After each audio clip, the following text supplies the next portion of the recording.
Bonjour tout le monde, bienvenue sur votre chaîne Z6PO. Alors aujourd'hui, je vous présente dans cet épisode un Store Showdown, la finale, le top 8 auquel j'ai participé à la boutique des 3 Manas sur la Rive-Sud de Montréal, où j'ai déjà fait quelques épisodes pour ce deuxième set de la première année de Star Wars Unlimited, donc le set Ombre de la Galaxie, ou Shadows of the Galaxy. Donc, je me suis préparé pendant quelques semaines à ce genre de tournoi de boutique avec un deck que j'ai beaucoup joué, Boba Jaune. Je me suis beaucoup pratiqué avec ce combo, cette combinaison des cartes de base jaune et de l'habilité du leader Boba Fett. Mais, malgré le fait que j'avais 19 victoires et une seule défaite dans les 2 dernières semaines, juste avant le tournoi du Store Showdown des 3 Manas, j'ai joué aux 3 Manas avec une partie de la communauté qui jouait presque tous contrôle. Et j'avais perdu 4 parties sur 5 l'avant-veille du tournoi. Donc j'ai dû me raviser par rapport au méta, ce que le monde jouait beaucoup, qui était très efficace dans la boutique. Et donc j'ai compris en pratiquant aussi sur... J'en ai pas parlé encore, mais sur le site internet qu'on appelle Carabast, qui nous permet de télécharger les paquets qu'on a construits ou qui sont déjà existants sur SW Unlimited. On copie le lien JPEG ou quelque chose comme ça et on le colle dans Carabast et on peut comme ça aller en ligne et jouer virtuellement contre plusieurs joueurs au niveau international de la communauté du jeu Star Wars Unlimited. Ce qui permet de pratiquer des decks, surtout avant des tournois, pour être certain qu'on a une chance d'être compétitif. Et même sur Carabast, quand je jouais contre des Kira bleus ou quand je jouais contre des Palpatine verts ou encore des Iden bleus ou des Iden rouges ou des Rey rouges, bref, tout ce qui avait plusieurs cartes de contrôle, principalement du bleu ou du double vert, bien, Boba Fett a beaucoup de difficultés. Tu as presque une chance sur 2 de réussir seulement, et même moins si l'adversaire a très bien pratiqué son deck. Donc, je me suis ravisé. Je m'étais dit qu'avec la quantité de decks de contrôle, de joueurs qui allaient jouer le contrôle avec les cartes bleues durant l'événement de la fin de semaine, bien, j'ai décidé de jouer une Kira verte. Oui, c'est ça, Kira verte. Et donc, ça va me permettre de contrôler un peu plus le jeu. Kira étant bleu, donc ça me permet, avec les cartes bleues et vertes, de contrôler le jeu jusqu'à temps que je puisse sortir de gros vaisseaux. Donc, plusieurs cartes pour ramper aussi, donc pour accumuler des ressources plus rapidement, sortir des grosses unités comme des Dark Vador, puis des Dark Maul, puis des Avengers, par exemple, le vaisseau dans l'espace, et ainsi de suite. Donc, c'était la stratégie. Dans le tournoi que j'ai joué, j'ai combattu effectivement la plupart du temps le monde de la communauté que j'avais joué durant la semaine. Donc, si j'avais gardé mon deck, je pense, double jaune, j'aurais probablement eu le même résultat. Là. J'aurais pas fait du tout le cut pour le top 8. On était environ... on était 16 joueurs. Donc, voici le graphique. Là. 16 joueurs. Voici ce que le monde jouait en général. Donc, les decks les plus populaires étaient bien sûr présents. Sabine était présente, 2 fois Sabine verte. Étrangement, il y avait aussi Moff Gideon, 2 fois aussi dans le contrôle. C'était un petit peu là, pour le reste, ça variait, mais surtout entre 2-3 mêmes leaders. Je savais que c'était une des faiblesses de Kira, mon deck, c'est contre le double vert Palpatine. Bon joueur qui savait très bien jouer. J'ai perdu 2-0. Après quoi, je me suis retrouvé contre une Bo-Katan, ce qui m'a surpris. Bo-Katan bleu, avec une construction, un deck construit sur les upgrades sur des Mandaloriens. Mon deck a atrocement sorti. Ça a vraiment mal été les 2 fois. C'était épouvantable. J'avais aucune carte de contrôle dans mes mains. Il a pu rapidement construire ses upgrades sur ses personnages. Avant même que je n'ai eu une seule carte de contrôle, là, il m'attaquait avec, par exemple, Bo-Katan à coup de 8 ou 9 par tour. Donc, ça s'est rapidement terminé. Mais mon adversaire a extrêmement bien joué aussi. Là. Il jouait bien son deck. On voyait qu'il comprenait les combos. Il savait quoi jouer. Juste que j'ai pas eu la chance de vraiment bien répondre. au final, je me suis retrouvé donc avec les 4 premières victoires qui étaient mes seules victoires. Donc j'ai battu 2 adversaires et 3 adversaires m'ont battu. On était 3 joueurs dans ma situation, c'est-à-dire à 2 victoires, 3 défaites. Et le système a choisi un parmi nous pour faire le top 8. Et j'ai été choisi par le système, ce qui m'a permis de filmer tout le reste de la soirée. Donc, ma première partie contre le numéro 1, étant donné que j'ai terminé 8e, qui était contre Matthew, qui jouait le deck très méta actuellement, le Sabine base ICL vert. Mathieu qui est habitué de le jouer, ce deck, et il l'a joué plusieurs fois. Je me suis déjà battu contre lui avec mon double jaune Boba Fett. C'est un joueur d'expérience, donc je savais que ça allait être très difficile de gagner. Déjà que c'est difficile pour le deck Kira de contrôler Sabine parce qu'elle est très rapide. En plus, avec un joueur d'expérience comme mon adversaire, j'avais très peu de chance. J'ai tout donné, mais quand même, j'ai rapidement perdu la partie.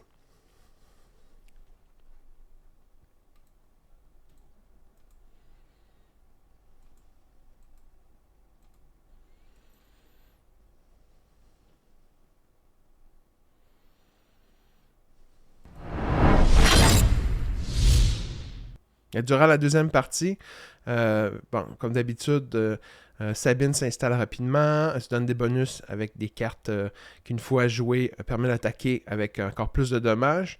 Et à un certain stade, il peut sortir Sabine.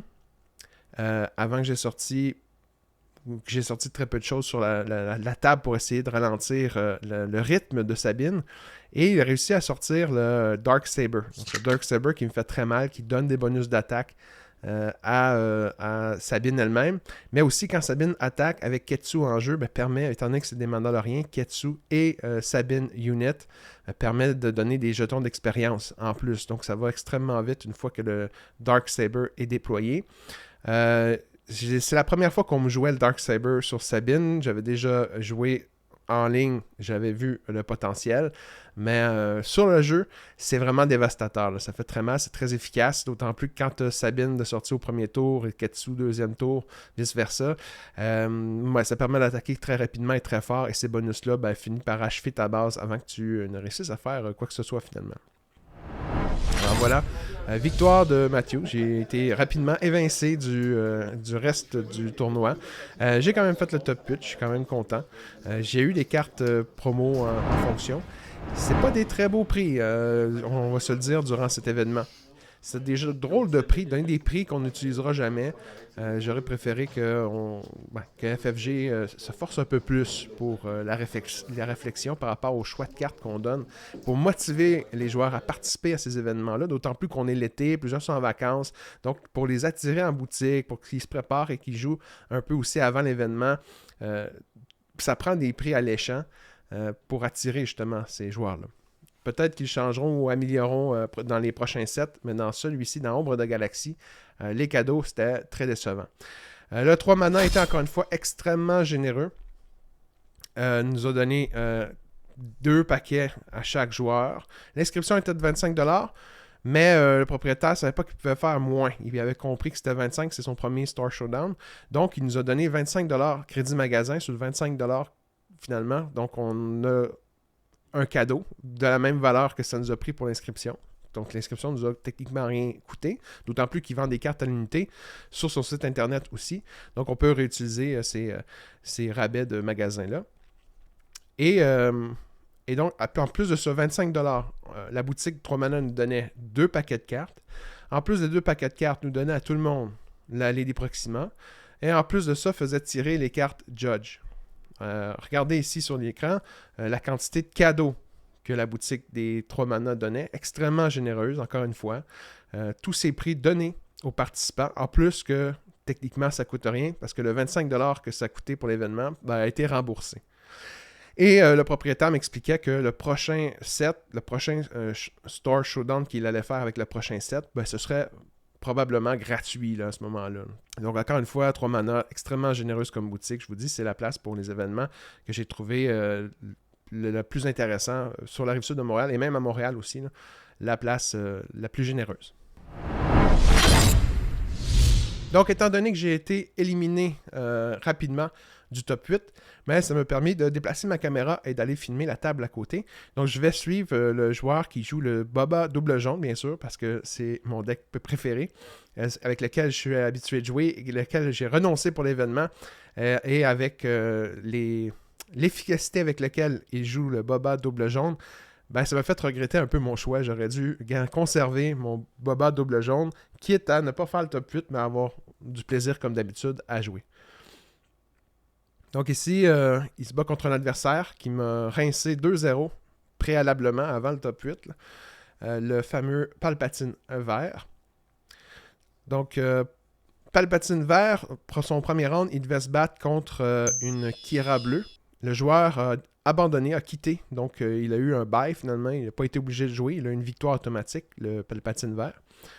Le Boba jaune qu'on voit à l'écran, lui, s'était battu contre une Sabine ICL, donc une Sabine verte, qui l'a battu. Kira, moi, je me suis fait battre par Sabine ICL vert de Matthews. Et finalement, sur une autre table, il y a eu la fameuse Bo-Katan que je parlais plus tôt qui m'avait battu. Ben, elle a gagné encore une fois dans le top 8 contre la Kira rouge.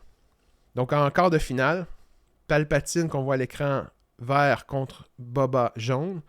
Et sur l'autre table, il y a Matthews, le deck Sabine vert, ICL, et Bo-Katan bleu, contre lequel il combat. Donc ici, rapidement, déjà, le Boba jaune a pris l'avantage. Il y avait 4 unités, 3 maintenant unités sur la table. Dark Vader qui sort, qui va permettre aux joueurs d'aller chercher, j'imagine, il cherche une carte sentinelle pour ralentir le jeu de Boba qui est rapide, parce que l'objectif de Palpatine, c'est de ralentir le jeu avec le plus de sentinelles possible. On voit, il y a déjà une sentinelle dans l'espace. Il y en a eu préalablement sur le ground. Ils viennent en mettre une, je pense, dans l'espace actuellement. Et j'imagine qu'il en cherche une aussi terrestre. Ça permet de ralentir les sentinelles le jeu, ce qui permet d'accumuler toujours plus de ressources. Et une fois arrivé à 10 ressources, là, Palpatine est très efficace parce qu'il va sortir des grosses unités qui vont frapper très fort. 4 unités ici pour le Boba jaune, dont le leader lui-même qui vient de se faire éliminer par un Overwhelm bombardement. Probablement, selon moi, du moins, la meilleure carte du jeu. Quand on joue vert, c'est la meilleure carte du jeu. Ici, quand Palpatine sort, son habilité lui permet de voler une unité qui a été blessée. Et quand le leader Palpatine n'est pas sorti, il peut, pour un coup, si je me souviens bien, blesser quelqu'un. Et donc, quand il sort, ben, il le vole. Donc, dans ce cas-là, il n'y a pas grand-chose à voler. Il a volé donc Brody Brooke, je pense qu'il a volé. Après quoi, il a attaqué avec Brody pour ralentir le jeu de Boba. Mais on voit déjà que la partie est très engagée. Là. Petite créature ici, très efficace, qui guérit toujours quand on la met sur la table, là, qui paraît rien, mais qui fait mal au final. Il faut s'en débarrasser rapidement. D'expérience, là, c'est une carte qu'il faut éviter de laisser en jeu.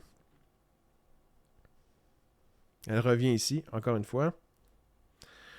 Donc, 24, 20, 26 dommages. 24... 12 plus 12, ouais, plus 2. 26 dommages sur la base verte déjà. 8 sur la base de Boba Fett. Un autre Vader ici. Une sentinelle, voilà. La stratégie est la même. Ralentir le jeu le plus possible pour étirer les ressources. Boba jaune a quand même de bonnes cartes, même si les ressources s'accumulent. On pense notamment au Boba Fett Fire Spray qui sort à 6. Très efficace et qui sort déployé avec le deck. Et actuellement, il n'y a rien dans l'espace qui pourrait ralentir le Boba Fett Fire Spray si jamais il le sort. Alors que sur le ground, on le voit, il y a une sentinelle avec l'empereur.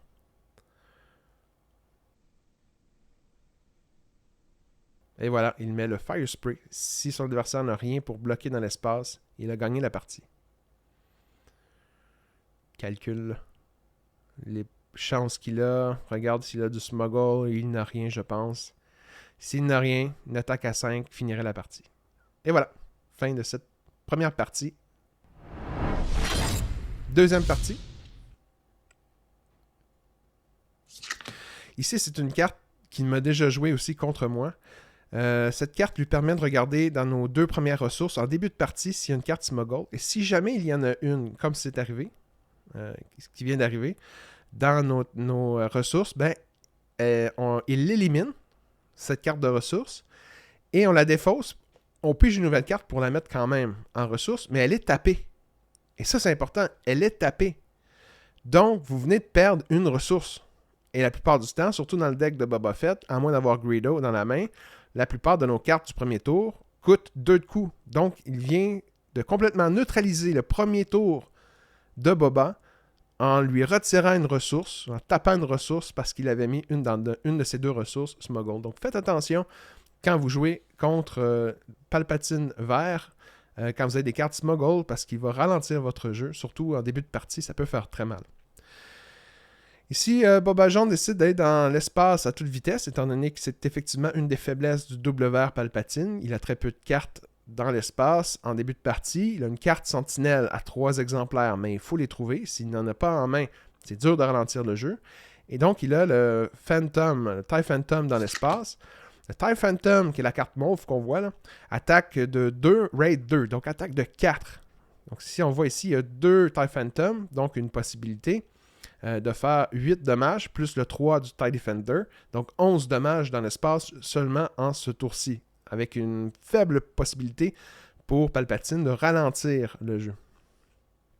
Il ne peut même pas utiliser son Overwhelm Barrage pour anéantir les TIE Phantom, étant donné que c'est inscrit sur la carte du TIE Phantom, on ne peut pas l'endommager, la capturer ou la détruire par une habilité d'une carte, comme par exemple l'habilité de la carte Overwhelming Barrage.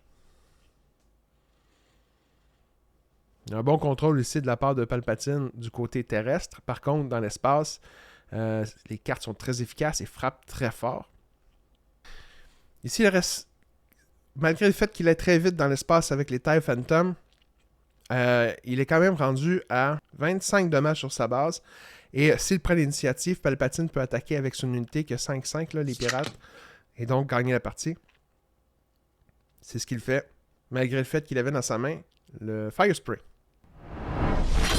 Donc, c'est 1-1 pour ce combat des titans entre Palpatine vert et Boba jaune. C'est double deck mono couleur.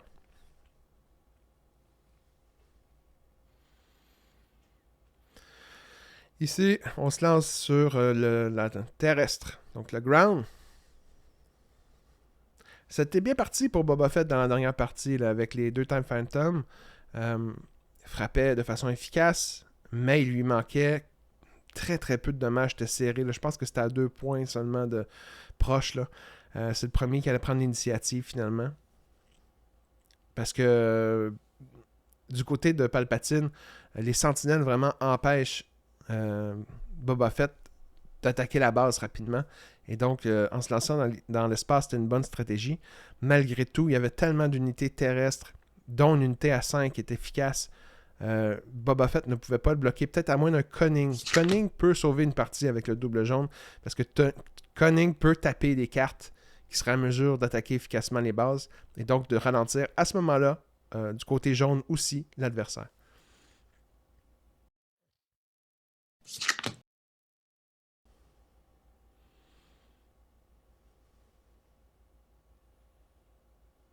Ici, passer un dé pour savoir au hasard quelles sont les 3 cartes qui allaient être vérifiées pour être défaussées.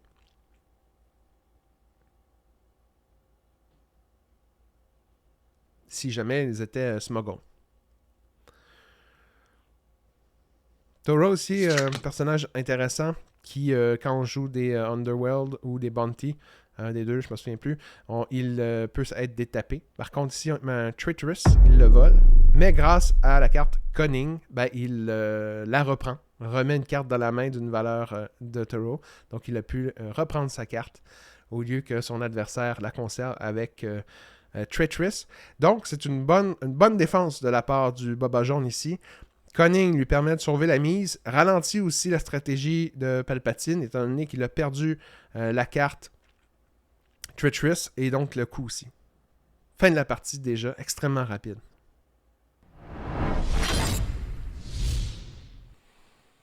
Alors, dernier match-up, la grande finale.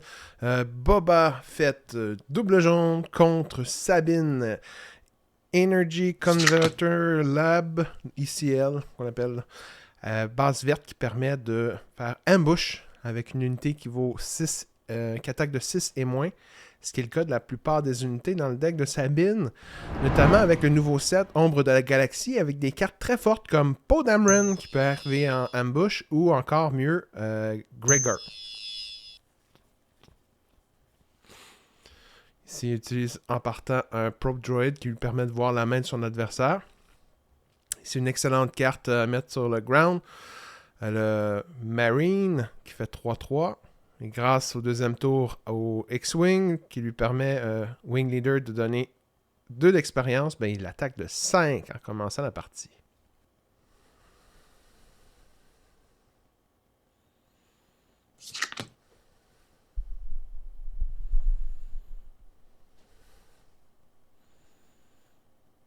Et il élimine Toro pour ne pas qu'il puisse se réactiver en jouant le Boba Fett qui s'en venait en jeu. Bien joué ici de la part du joueur de Sabine. 2 dommages sur la base jaune, faite par le Wing Leader. Sabine se déploie déjà. Fait 3 de dommages. Et place l'unité K2SO en jeu. Très bonne carte, qui même détruite, fait du dommage, peut faire 3 de dommages. Elle est renvoyée dans les mains grâce à Conning ici, que l'adversaire a joué, Boba a joué. En rajoutant, je pense, un plus 4 à l'unité Boba Fett. Qui peut attaquer maintenant pour 7. Et une attaque du leader qui se déploie de 4 de plus. Ici, ICL, donc une embuscade. Une embuscade avec une carte, il me semble, qui était Smuggle. Gregor, en fait.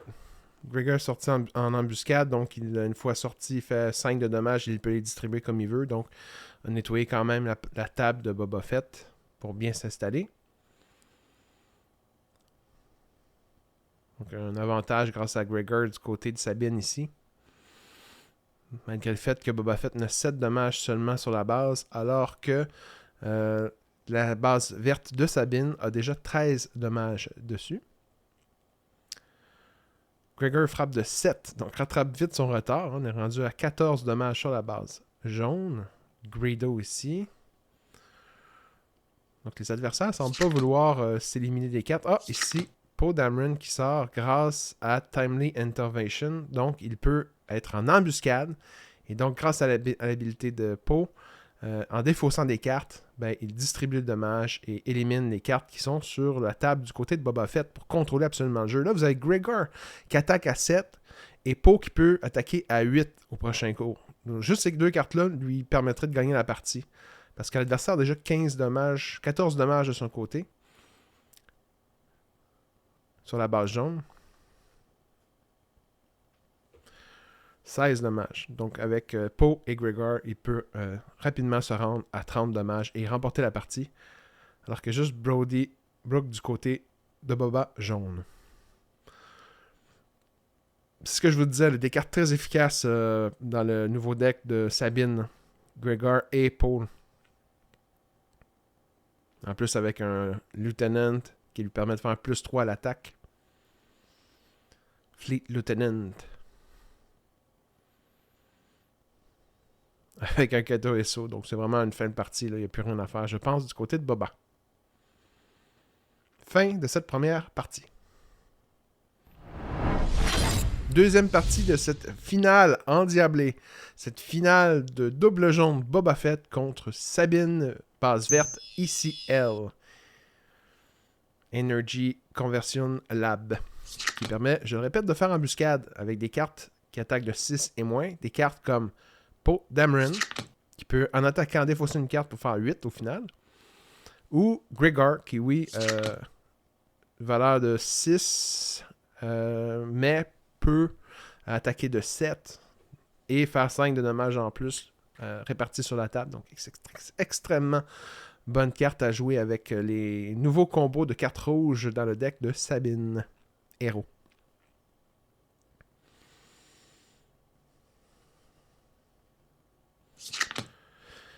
Ici, une carte qui va ralentir le jeu, une carte qui permet de faire un restart, donc de régénérer la base. Il me semble que c'est Restart 2 que ça donne, du côté de Sabine. Donc, ralentir les dommages. Voilà, sur les 3 dommages qui avaient été faits, il y en reste seulement un seul grâce au restart. C'est embuscade de la part de Forlum. Forlum qui peut être une bonne combinaison si Boba Jaune a dans sa main Zucus, qui à ce moment-là pour attaquer de 6 en embuscade, étant donné que Forlum est encore sur le jeu actuellement.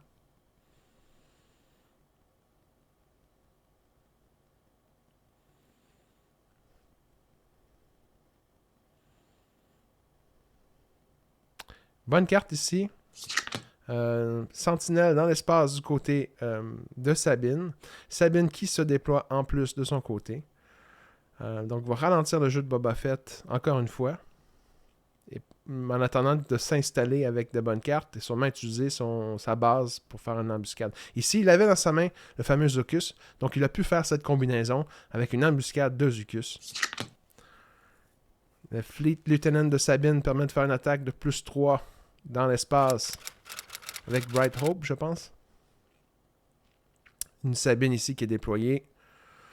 Leader Boba Fett qui se déploie. Donc là, Boba Fett a de bonnes cartes en jeu. Il va falloir que Sabine trouve une façon de ralentir. Et c'est fait.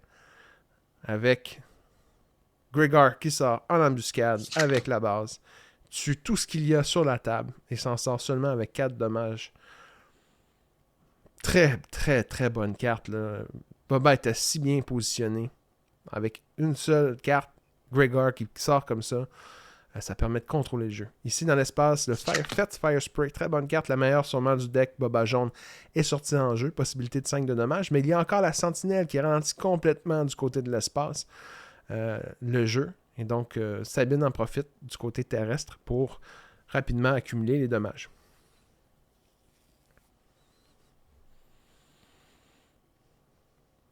Ici, le joueur de Sabine calcule les dommages, si ça vaut la peine d'attaquer un vaisseau ou d'attaquer la base. Ou même de prendre l'initiative. Donc, il attaque la base. Rendu à 14 de dommages sur la base jaune, 5 seulement de dommages sur la base verte de Sabine.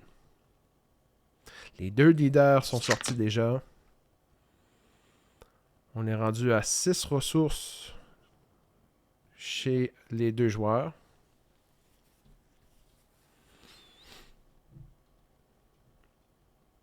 Avantage ici, Sabine, malgré le fait qu'elle a le Fire Spray, avec de bonnes cartes comme Surprise Strike, qui pourrait faire une plus 3 d'attaque au Fire Spray, donc un total de 8. Ça pourrait aider à reprendre, mais ici, il se fait voler un vaisseau.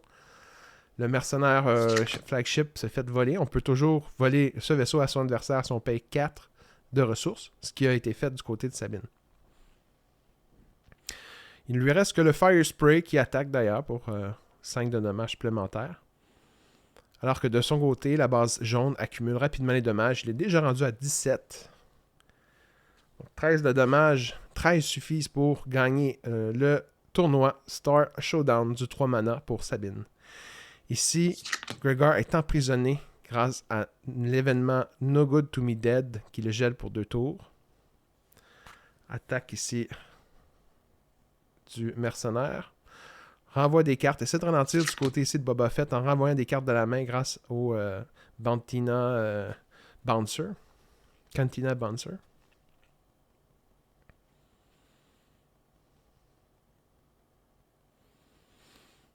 Ici, il a remis Gregor dans sa main. Je ne sais pas comment. Dans la défausse.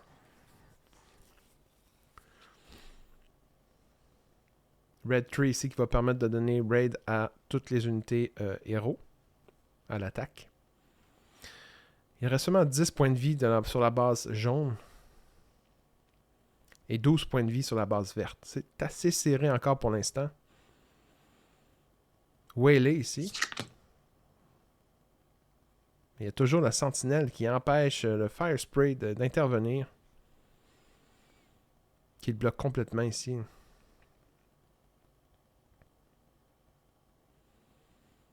Il reste seulement 3 points de vie sur la base jaune. Est-ce que ça va être la fin? Et voilà. 4 cartes, donc 4 dommages automatiques sur la base pour remporter ce tournoi. Bravo Mathieu. Sabine Vert gagne contre le double jaune Boba. Grand gagnant de ce Store Showdown.